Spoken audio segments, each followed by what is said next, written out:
So I thought I'll start with just a brief description of what is Vital Signs.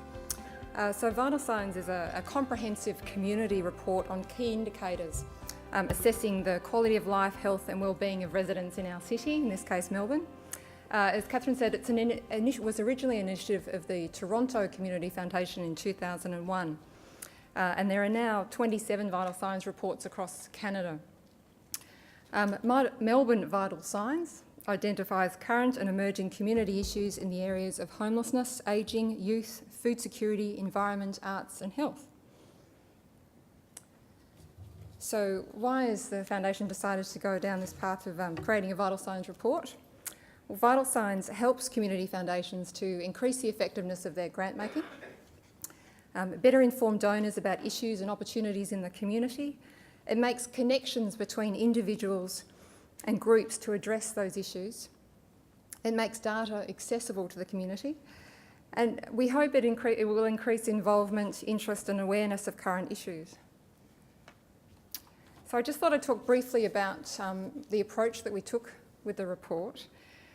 So the compilation of the research report was first done by Community Indicators Victoria, where Melanie runs.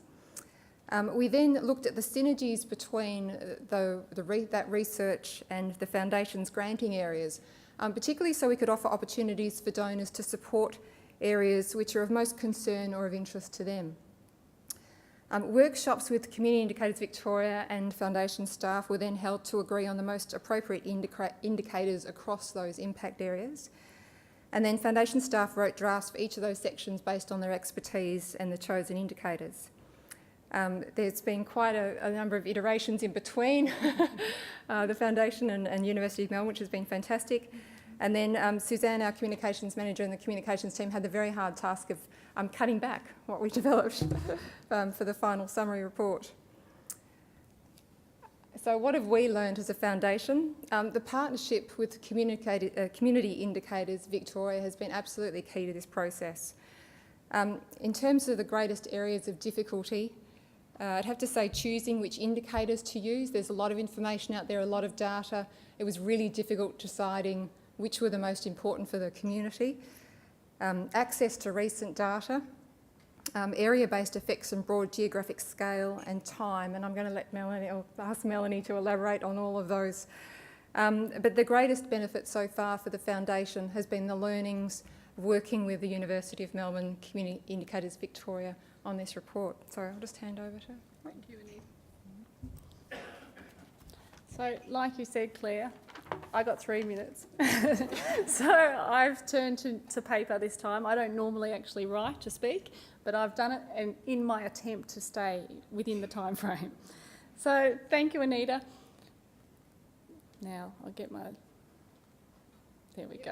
lovely website up. So first, I'd like to start by thanking the Lord Mayor's Charitable Foundation, particularly Anita and her team for the opportunity to collaborate and produce the first Vital Signs report for Melbourne, and also to acknowledge the tireless efforts of my co-author and dedicated colleague, Dr. Lucy Gunn, in producing this report. This has been a long time coming and we've all worked very hard. I'd like to acknowledge the great vision of Catherine Brown and the board of the Foundation in taking this opportunity and understanding the value of community indicators and the benefit of using data to make decisions based on evidence. It's something we've heard a lot today, evidence-based decision making, and it's very, very nice to hear it. Vital Signs for Melbourne and the community indicators it includes use data in an easily understood way that engages the wider community and creates a public dialogue about the progress of society in Melbourne. Producing the report has definitely been a learning journey for both of us, for all of us, and it was made all the easier working with the great people from the Foundation. We've had many long and robust discussions, as Anita has already alluded to, but we've come through the other end and I think we've produced a really successful result. Finally, I'd like to thank Vic Health for their long-term support and commitment to Community Indicators Victoria at the University of Melbourne. This project has great synergy both for the Foundation and for CIV as well. Ultimately, we both aspire to make a difference to the lives of people in this city, to highlight important issues in our community and to work towards a healthy and equitable society. And this is what we are seeking. So I'm going to also move on a little bit more and tell you about CIV. The foundation, I must also acknowledge, does the work of trying to make this difference through their funding and supporting the great initiatives and projects which we've heard about today, and CIV through the provision of evidence to direct action where it's needed most. I also hope that this is the beginning of an ongoing relationship with the foundation, and CIV welcomes partnership with other philanthropies and philanthropists who are with us here today and are interested in our community-focused work. Now, a little about community indicators and what they are. So for those who are uninitiated into this work, community indicators and the wealth of data made available through our website here. Community indicators are aggregated or abbreviated statistics that are designed to highlight issues of importance to the community. These indicators are derived from existing administrative data, so that is data such as the Australian Bureau of Statistics, census data, or state government departments, often locked up in a cabinet that never sees the light of day. So we actually work to get this data, to get survey-based data, and to also use spatial data to produce these abbreviated or aggregated statistics and make them available to the public for free. CIV is located within the Place Health and Livability Research Program at the McCaughey Centre within the School of Population and Global Health at the University of Melbourne. And we are also, as a group, fortunate to work with other researchers within the McCaughey Centre. So we're able to share information, data and research findings with other academics within our school, within our centre, but also take this information and exchange it out to the community, and then take the information about the needs and the wants and the issues within the community, take it back to the research to inform that research as well. Recent research currently being conducted by my colleague and doctoral student Jeff Brown reveals that CIV is the 6th most frequently used data source in public health and wellbeing plannings across the 79 local governments of Victoria. Data available in CIV is currently available at the LGA level, but these data, especially spatial data, could be made available at the lower neighbourhood or suburb level with additional funding and resources.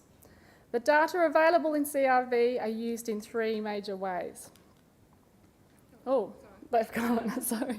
But those 3 major ways are as a tool to monitor and report on the progress of Victorian communities, to support evidence-based policy and planning, and we're often working in an evaluation space. So in terms of the projects and the issues that have been discussed today, we're able to use our indicators and take our knowledge of data, what's available, and to work with organisations to make sure that their programs are effectively working. And also to encourage partnerships. And as we've heard today, everyone's talking about the benefit of working together with other people. So that is definitely what we're about, and that's why we're working here together as well. We're also seeking conversation and engagement with the community. So it's to take this information, to get it out, and to have people to discuss what's happening. What are the issues in society? What should we be doing about it? And what are the pertinent ones that we should be acting on now? CIV works closely with a whole range of partners on a daily basis, and although data generation and indicator development is core to our work, it's the application of these indicators in applied community and research settings that is often the most rewarding. From large government organisations to very small rural community organisations, the impact and application of this community-focused data cannot be understated.